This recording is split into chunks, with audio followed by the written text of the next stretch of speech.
Andy, not the way that you would have wanted to play today. I know there's probably a lot of thoughts going through your head. Is there something that stands out more than the others, or is it just kind of swirling? Lots of thoughts. Obviously, mainly just disappointment. I wasn't necessarily feeling like I was going to win the tournament coming in, but certainly that I was going to perform, better than that. And it's, just disappointed that it's over so quickly, and that it was just, I don't know, it was very, very flat performance out there, and I'm most disappointed with that, probably. I think it's normal when you get close to the end of your career and you don't know how many opportunities you get, that when you get out there, you probably put a little bit of pressure on yourself. But I was always also conscious of trying to, use my energy in a better way, not get too frustrated on the court and stuff. And the combination of those things probably, just didn't help. I didn't deal with the situation well, and when the result wasn't going my way, I wasn't trying to figure out a solution to how to change the match. I was just sort of trying to stay calm, and just bizarre feeling on the court. Do you have the feeling that you want to get out on the practice court straight away, that you want to kind of work through it with your team and your family, or do you just kind of feel like you need a week off, you need to reset, and then see you in a little while maybe? Yeah, I don't know. I mean, obviously, I only just finished. I don't feel physically exhausted. When I finished here last year, I was completely spent, and going home, I was I want a week off. Right now, I don't feel that tired. I feel fresh, and I don't like feeling like that when you finish a tournament. It's not a nice way to be going home. So I don't know. I'm entered in a tournament the week after, the Australian Open in France. I'll have a chat to my team, my family in the next few days, and see where I go from here. You got loads more to give. Do I? I don't feel like that right now. At times in the last year, I've really, really struggled. Haven't really enjoyed it that much, and I still feel like I can play good tennis, but it's not happening when I go out there on the match court, and that's where it matters, not in practice. You can, mate. All good. Thank you. Thanks. I mean, Laura, I'll bring you in as well. Obviously, it's so difficult to ask, someone that you know so well and you've had success with before, those difficult questions. You know him. Was he giving you, the answers that you thought he was? Was he holding something back? What do you genuinely expect when you see from him for the rest of the year? I didn't want to ask him about retirement, honestly. I don't feel like it's anyone's business at this point, because it's such a personal decision.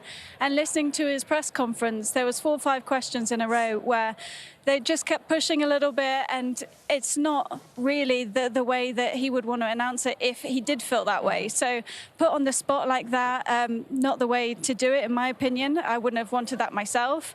And when the time is right and he feels like it's his time to call it a day on the court, then he'll let us know. But until then, I just felt like there's no reason to continue down that conversation. But honestly, I feel like he's disappointed because he knows he can play better than that. And that was the shame, that he didn't use the crowd, that he wasn't enjoying himself on the court. And when I see Andy play his best tennis is when he's using all that energy. But I think, he's going to have mental support every week, because now everyone's thinking, well, maybe it is the last time. So hopefully he picks himself back up, because the tennis that I saw him play in Brisbane was excellent.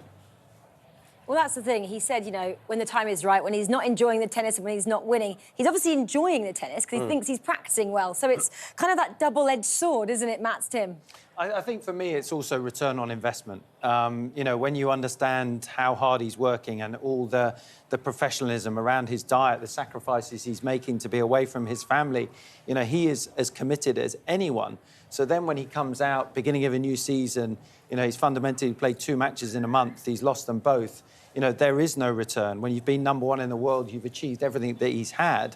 That is not going to do him, any favours mentally, I think. So, it's definitely going to take time for him to, assess this, and to hear someone at 36 who's so experienced just not really have any answers. He did. He looked lost, and I hope that he can really find you know, the next goal to try and work towards, to see him play better on the match court and hopefully get some wins under his belt.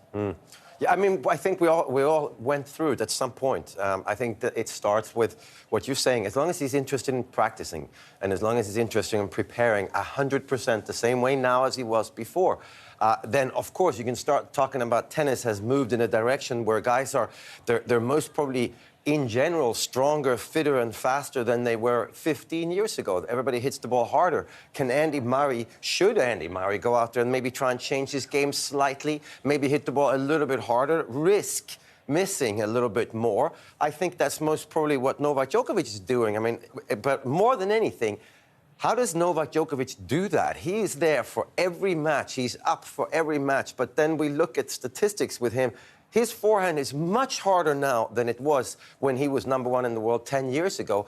Murray's game, the tennis is sort of passing by some of these guys, which happens to absolutely everybody. But to me, I really missed being on the court, enjoying myself, because practicing was always fun, but you're so relaxed. But when you go out there and you're flat, that's just a terrible feeling. And that's most probably what, in the end, is going to do it for Andy Murray, is not winning, it's just feeling flat. Terrible. We heard that exact same thing, didn't we, from Coco Gauff earlier? I'm enjoying it, so I'm playing well. This is Murray not having the best day. This is an emotional, possible farewell for Murray from the Australian Open. Let's see if he comes back here in the future.